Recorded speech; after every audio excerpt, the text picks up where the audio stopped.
Përshëndetje nxënës të klasës 11, jemi së bashku në orën e gjeografisë. Tema për sot titullohet Pozita gjeografike dhe kushtet natyrore të nën rajonit Veri Lindor. Si fillim, le të njihemi me rezultatet e të nxënit. Në përfundim të kësaj ore mësimi, ju do të jeni të aftë të përcaktoni në hartë pozitën gjeografike të nën rajonit Veri Lindor dhe të vlerësoni rolin e saj. Të përshkruani mozaikun natyror të nën rajonit Veri Lindor, si dhe të plotësoni saktë dhe shpejt në hartën metse njësitë përbërëse të këtij nën rajoni. Le ta fillojmë me pozitën gjeografike të nën rajonit Veri Lindor. Shihni dhe me kujdes hartën që ju kam paraqitur për bri. Ky nën rajon është pjesë e rajonit verior o Veri Lindor.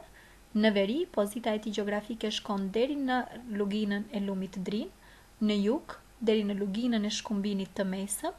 Në perëndim, kufiri kalon në lindje të fushës së Nën Shkodrës, vazhdon përgjatë rrëzës perëndimore të vargjeve të Skënderbeut dhe zbret deri në shkumbinin e mesëm. Në lindje, nën rajoni kufizohet me Republikën e Kosovës dhe atë të Maqedonisë. Pozita gjeografike e këtij nën rajoni mundëson lidhjen e të gjitha rajoneve të vendit me trevat shqiptare jashtë kufirit, pasi në të kalojnë rrugë të rëndësishme automobilistë. Ndërto, rruga e Kombit, e cila ka shkurtuar largësinë midis shumë vendbanimeve të Republikës së Shqipërisë dhe Republikës së Kosovës. Një arterie e rëndësishme është edhe rruga e Arbrit. Në hartën që unë do t'ju paraqes tani, ju vini re këto dy arterie të rëndësishme, rruga e Kombit e paraqitur me ngjyrë portokalli në hartë dhe arteria tjetër, rruga e Arbrit, e paraqitur me ngjyrën e gjelbër. Rruga e Kombit, siç ja u përmenda më lart, është rruga që lidh Shqipërinë me Kosovën. Projekti për ndërtimin e kësaj rruge filloi në vitin 2006 dhe ajo u lëshua për përdorim në vitin 2009. Ka një gjatësi prej 170 kilometrash. Pjesë e rëndësishme e rrugës është tuneli prej 6 kilometrash, e cila është konsideruar edhe si sfida e këtij ndërtimi. Ndërkohë që përgjatë gjithë segmentit janë të ngritura 27 ura, të cilësuara ndryshe edhe si vepra arti. Kjo rrugë, e cila ka një gjerësi që varion nga 25 deri në 31 metra, toleron një shpejtësi të lëvizjes automjeteve nga 80 deri në 130 km/h. Rruga që prej vitit 2017 është dhënë me koncesion. Tani do të kalojmë tek ndërtimi gjeologjik i këtij nën rajoni. Ky nën rajon dallohet për larminë e shkëmbinjve. Dallohet për larminë e shkëmbinjve si në drejtim të moshës së tyre, ashtu dhe në drejtim të llojeve që ndodhen në këtë territor. Një vend të rëndësishëm këtu zën shkëmbinjtë e tipit magmatik, ultrabazik, bazik, mesatar dhe acid, shkëmbinjtë e tipit terrigjen, sidomos rrepshet e paleozoit, depozitimet flishore dhe molasike, dhe ata sedimentarët kryesisht të llojit gëlqeror. Lëvizjet e fuqishme diferencuese neotektonike kanë sjellë rindërtimin e strukturave shkëmbore dhe zhvillimin e strukturave Horst-Graben. Nën rajoni dallohet për rezervat e shumta minerare, kryesisht bakër dhe krom, si dhe për lëndët e para për ndërtim si gur dekorativ, mermer, inerte e të tjerë. Shikoni tani në imazhet përkatëse. Në foton e parë ndodhet mali i Korabit, mali më i lartë i këtij nën rajoni, por edhe i Republikës Shqipërisë, kujtojmë lartësinë e tij 2751 metra. Mali i Korabit përfaqëson larmi të ndërtimit gjeologjik sepse përbohet nga argjilor dhe rrepshet e paleozoit, si dhe gëlqeror të periudhës së Mesozoit, ndërkohë që pjesa e sipërme e tij prezantohet me materiale të gipseve që i përkasin periudhës së Triasikut, ndërsa në krahun përbri ju keni malësinë e martaneshit, e cila karakterizohet nga një numër i konsiderueshëm i llojit të shkëmbit magmatik, kryesisht të tipit ultrabazik dhe bazik. Nga ana tjetër, ne do të njihemi edhe me strukturën dhe përbërjen e relievit. Relievi i këtij territori është mjaft i larmishëm, si për sa i përket formave, ashtu edhe për sa i përket llojeve. Përbërja shkëmbore e larmishme, lëvizjet e fuqishme diferencuese neotektonike, rreshjet e bollshme dhe veprimi i faktorëve të jashtëm kanë krijuar një relief me kontraste të mëdha, si në formë ashtu dhe në lartësi.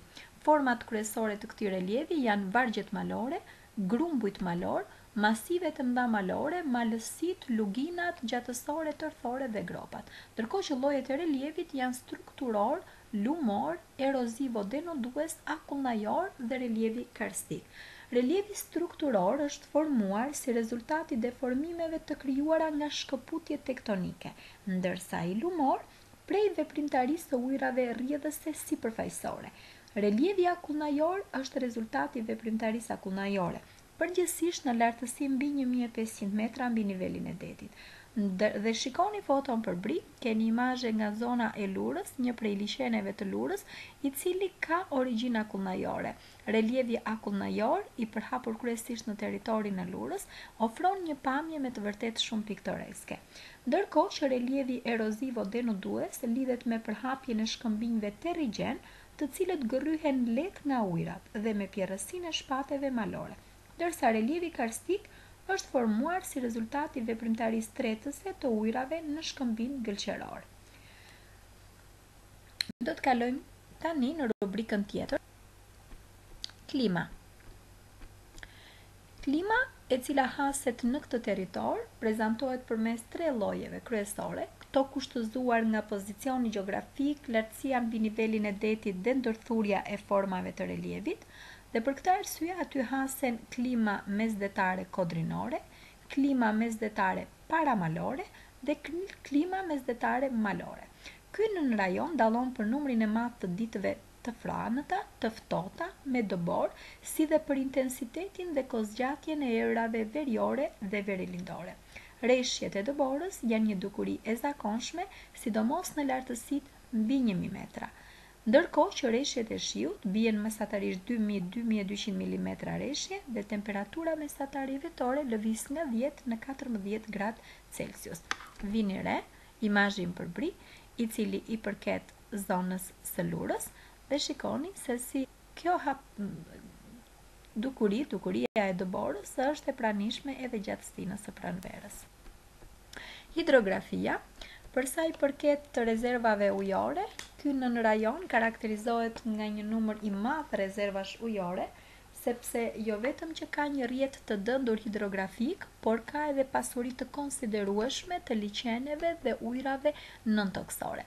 Për sa i përket lumenjve, këtu kalojnë rrjedhat e sipërme dhe të mesme të disa prej lumenjve të rëndësishëm të vendit, si Drini i Zi, Mati, Shkumbini, Erzeni, Ishmi.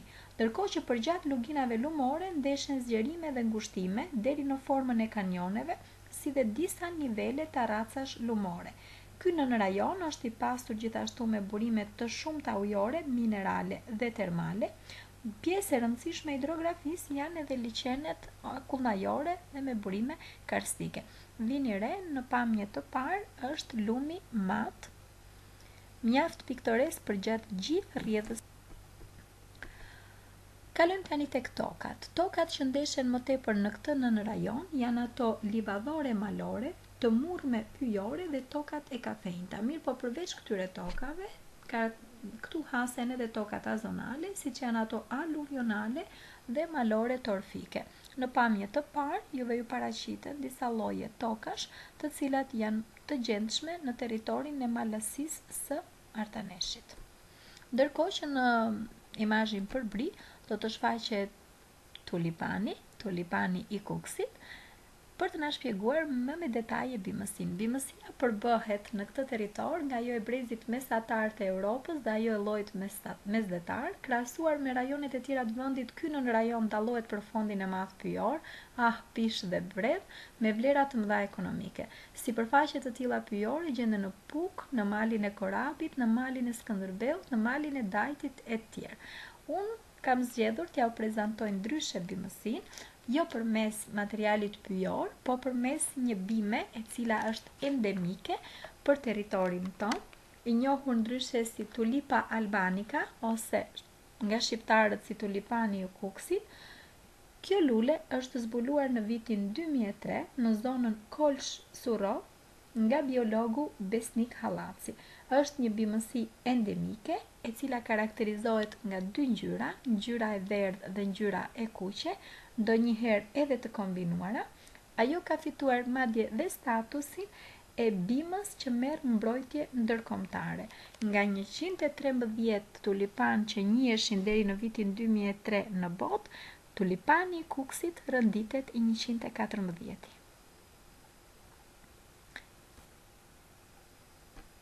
Kalojmë tani tek bota shtazore. Në rajonin Verilindor ka një faunë shumë të pasur, ku dallojnë kafshët mishngrënëse dhe ato barngrënëse. Nga kafshët përmendim ariun e murrën, ujkun, dhelprën, kunadhen, kaprollin, dhinë e egër, lepurin dhe të tjera gjallësa, ndërkohë që dhe një numër të konsiderueshëm shpendësh si mëllënda, pëllëza e malit, gjeli i egër i pyllit, shqiponja e të tjerë. Në pamje të parë kemi gjelin e egër, i cili është një nga gjallësat që për disa vite kishte rrezik zhdukjeje, por këto vitet e fundit është marrë në mbrojtje nga ana e shtetit shqiptar përmes ligjeve të posaçme dhe tashmë duket se po rikthehemi në normalitet dhe kjo gjallësë po e rifiton sërish habitatin e saj. Ndërkohë, për ta përmbyllur këtë mësim, ne do të njihemi me një sitë gjeografike të nën rajonit Verilindor, për shkak të larmisë së kushteve natyrore dhe veçorive të zhvillimit demografik dhe ekonomik të këtij nën rajoni, krijojnë një mozaik hapësirash më të vogla, të cilat përfaqësojnë njësitë përbërëse të tij. Këto njësi përbërëse janë malësia e Gjakovës dhe Hasit, vargu malor i Korabit, vargjet e Lurës, malësia Puk-Mirdit, pellgu i Matit, vargjet e Skënderbeut dhe malësitë Martanesh, Çermenik dhe Gollobord. Ndërkohë që pjesë e tyre është edhe lugina e Drinit të Zi. Ndërkohë shikoni hartën për bri, në hartën për bri, e cila është një hartë me mece, ju jeni tashmë në detyrën për t'i vendosur të gjitha njësitë gjeografike në vetëndodhjet e tyre përkatëse. Ky ishte mësimi për sot, unë uroj që të ketë qenë i kuptueshëm dhe të ketë tërhequr interesin tuaj. Ndërkohë është radha që ju të punoni me tekstin, lexoheni atë dhe punoni me hartën që unë ju përmenda pak më parë. Skica e kësaj harte gjendet në faqen 143.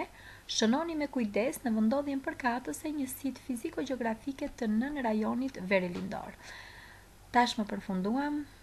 Kam vetëm një mesazh, qëndroni të sigurt në shtëpitë tuaja, respektoni udhëzimet që mjekët japin në këtë ditë. Shpresojmë që së bashku do ta kalojmë shpejt këtë situatë vështirë.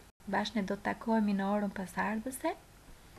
Deri atëherë, nga unë mësuese Eliona, patni një ditë të bukur.